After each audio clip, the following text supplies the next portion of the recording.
তারপর এই প্রশ্নে বলা হয়েছে 25 ডিগ্রি সেলসিয়াস তাপমাত্রা একটি ক্যালোরিমিটারের বিক্রিয়া প্রকোষ্ঠে 25 এটিএম চাপে অক্সিজেন গ্যাস দ্বারা পূর্ণ। তারপর 0.1 গ্রাম জ্বালানি দহন করলে প্রকোষ্ঠের তাপমাত্রা 2 ডিগ্রি সেলসিয়াস করে পারে।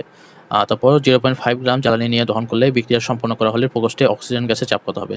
যেমন একটা এরকম প্রকোষ্ঠ আছে, এই প্রকোষ্ঠের মধ্যে প্রথমে কিছু অক্সিজেন ছিল, এখন অক্সিজেন হলো দহন হয়েছে। তো প্রথমে হলো এই 0.5 গ্রাম যদি অক্সিজেন দহন হয় তাহলে চাপের কিছু পরিবর্তন হবে। তো প্রথমে আমাদের তাপমাত্রা T1 এর মান 298 হয়। আর প্রশ্নে বলা হয়েছে 0.1 গ্রাম জ্বালানি দহনের ফলে প্রকোষ্ঠের তাপমাত্রা 2 ডিগ্রি সেলসিয়াস করে বাড়ে। তার মানে 0.1 গ্রাম দহনের ফলে তাপমাত্রা বাড়ে 2 ডিগ্রি সেলসিয়াস। তাহলে 0.5 গ্রাম যদি দহন হয় তাহলে তাপমাত্রা 10 ডিগ্রি সেলসিয়াস বাড়বে। তো ঐকিক নিয়মে এটা বের করলাম।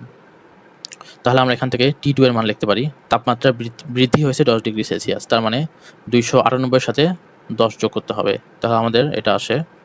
আর এখানে P1 এর মান দেওয়া আছে, এটা হচ্ছে P1 এর মান 25 এটিএম।